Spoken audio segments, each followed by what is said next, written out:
Breaking news చూస్తున్నాం. Jayashankar agriculture యూనివర్సిటీలో విద్యార్థిని సూసైడ్ చేసుకుంది. బీఎస్సీ అగ్రికల్చర్ మొదటి సంవత్సరం చదువుతున్న రష్మిక అనే స్టూడెంట్ హాస్టల్ గదిలో ఉరివేసుకుంది. ఆత్మహత్యకు గల కారణాలపై పోలీసులు విచారణ మొదలైంది. తోటి విద్యార్థులతో మాట్లాడి వివరాలు తెలుసుకుంటున్నారు పోలీసులు.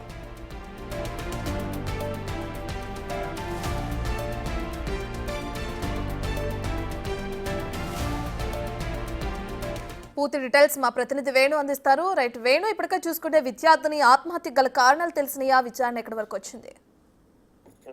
ప్రస్తుతము విద్యార్థికి సంబంధించిన తల్లిదండ్రులకు సమాచారం అందించారు. వాళ్ళు నల్గొండ నుంచి బయలుదేరి వచ్చారు.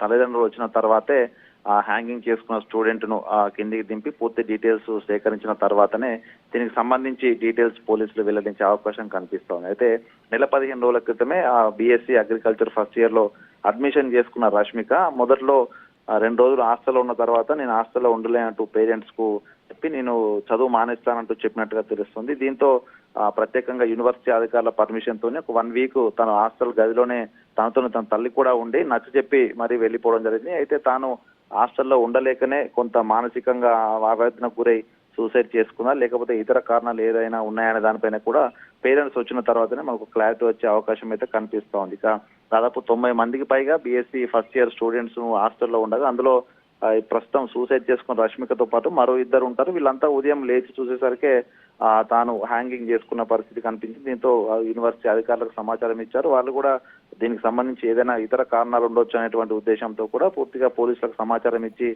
వాళ్ళైతే ఇన్వెస్టిగేషన్ చేస్తున్నారు. ఇక హాస్టల్ కి సంబంధించి ర్యాగింగ్ జరిగిన కోణము, మరోవైపు హాస్టల్లో ఏమైనా ఇబ్బందులు జరిగాయనే దానిపైన కూడా ప్రస్తుతం పోలీసులు దర్యాప్తు చేస్తున్నారు. ఇక పేరెంట్స్ కు సమాచారం ఇవ్వడంతో వేణు చూస్తే మరి యాజమాన్యం ఏమంటుంది?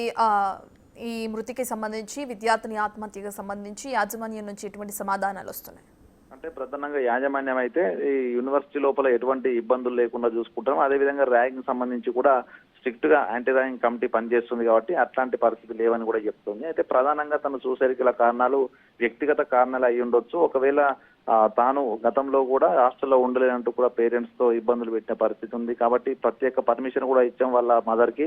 తాను ఇక్కడ ఉండి వారం రోజుల పాటు తన కూతురుతోనే ఉండి తన హాస్టల్లో ఉండి చదువుకోవాలంటూ బుజ్జగించి పోయింది. సో అంటే అట్లాంటి పరిస్థితులు ఉన్నటువంటి స్టూడెంట్ కాబట్టి తను హాస్టల్లో ఉండలేక కొంత ఇబ్బంది పడి సూసైడ్ చేసుకోవచ్చు అనేది ప్రధానంగా ఇప్పుడు యూనివర్సిటీ అధికారులు చెప్తున్నారు. ఏదేమైనా కూడా దీనిలో ఏదైనా కుటుంబానికి సంబంధించిన కలహాలు కావచ్చు, ఇతర వ్యవహారాలు ఏదైనా కారణం అయి ఉండొచ్చు అనే కోణంతో కూడా హాస్టల్ సంబంధించిన యాజమాన్యం కూడా విద్యార్థి సూసైడ్ ను దింపి హాస్పిటల్ తరలించలేదు. సో దీంట్లో పోలీసుల విచారణ తర్వాతనే పూర్తిగా ఏం జరిగిందనే క్లారిటీ వచ్చిన తర్వాతనే మేము స్పందిస్తామంటూ హాస్టల్ సంబంధించిన యాజమాన్యం చెప్తుంది. కాబట్టి ప్రధానంగా అక్కడికి ఇన్స్పెక్టర్ కూడా చేరుకుని విచారణ చేస్తున్నారు. ఇక మొత్తంగా అసలు దీనిలో ప్రధాన కారణము నిన్న రాత్రి తన కుటుంబ సభ్యులకు కూడా ఫోన్ చేసి చెప్పిందంటూ కూడా పోలీసులు చెప్తున్నారు. సో వాళ్ళ పేరెంట్స్ వచ్చిన తర్వాతనే తన సూసైడ్ గల కారణాలు ఏంటి, పేరెంట్స్ కి ఏమైనా చెప్పిందా అనే విషయాలు కూడా వాళ్ళు వస్తేనే క్లారిటీ వచ్చే అవకాశం అయితే ఉంది. Ratna. Right, thank you Venu.